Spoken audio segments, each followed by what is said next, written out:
నుంచి మనకి అన్నదానంతో ఎన్నికల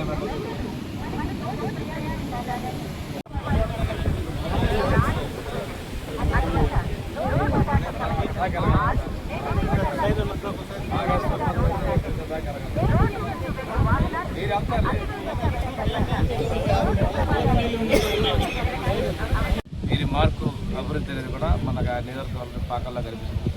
ఇప్పటికే కడిగిరి లాంటి సుదీర్ఘ ప్రాంతాల నుంచి శని ఆదివారాలు పర్వదినాలకు విశేషంగా భక్తులు పర్యాటకులు వస్తున్న సందర్భంలో మన జిల్లా కలెక్టర్ గారు తీసుకున్న చర్యల వల్ల మరింత మంది రావాలి. భవిష్యత్తులో మనకి స్వచ్ఛాంధ్ర మన యోగాంధ్ర అప్పుడు ఒక 4 టూరిస్ట్ ప్లేసెస్ ఐడెంటిఫై చేస్తే ఆ 4లో ఒకటి ఈ పాకలగా రాష్ట్రంలో మొదటి 100లో ఉన్నటువంటి గుర్తు కూడా చాలా గర్వకారణం.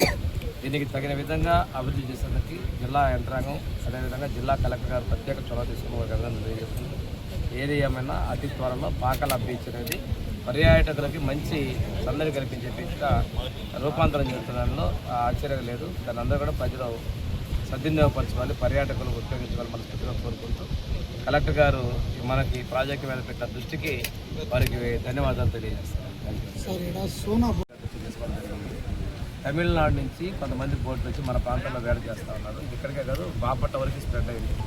ఆ రోజు తమిళనాడు గవర్నమెంట్తో మన ప్రభుత్వం మాట్లాడిన తర్వాత జియో కోఆర్డినేట్స్ తోటి వాళ్ళని గుర్తించి పోలీస్ స్టేషన్లో కేసు పెట్టిన తర్వాత తెలంగాణ గవర్నమెంట్ వాళ్ళ మీద చర్యలు తీసుకుంటే అక్కడ కూడా కేసు రిజిస్టర్ చెప్పడం జరిగింది. అది చెప్పిందో కొంత తగ్గిందన్నారు. మళ్ళీ ఈ మధ్యకాలంలో వాళ్ళు వస్తున్నట్టు ఒక సమావేశం మన వాళ్ళు జాలర్లు పెట్టుకున్నట్టుగా కూడా నేను మీడియాలో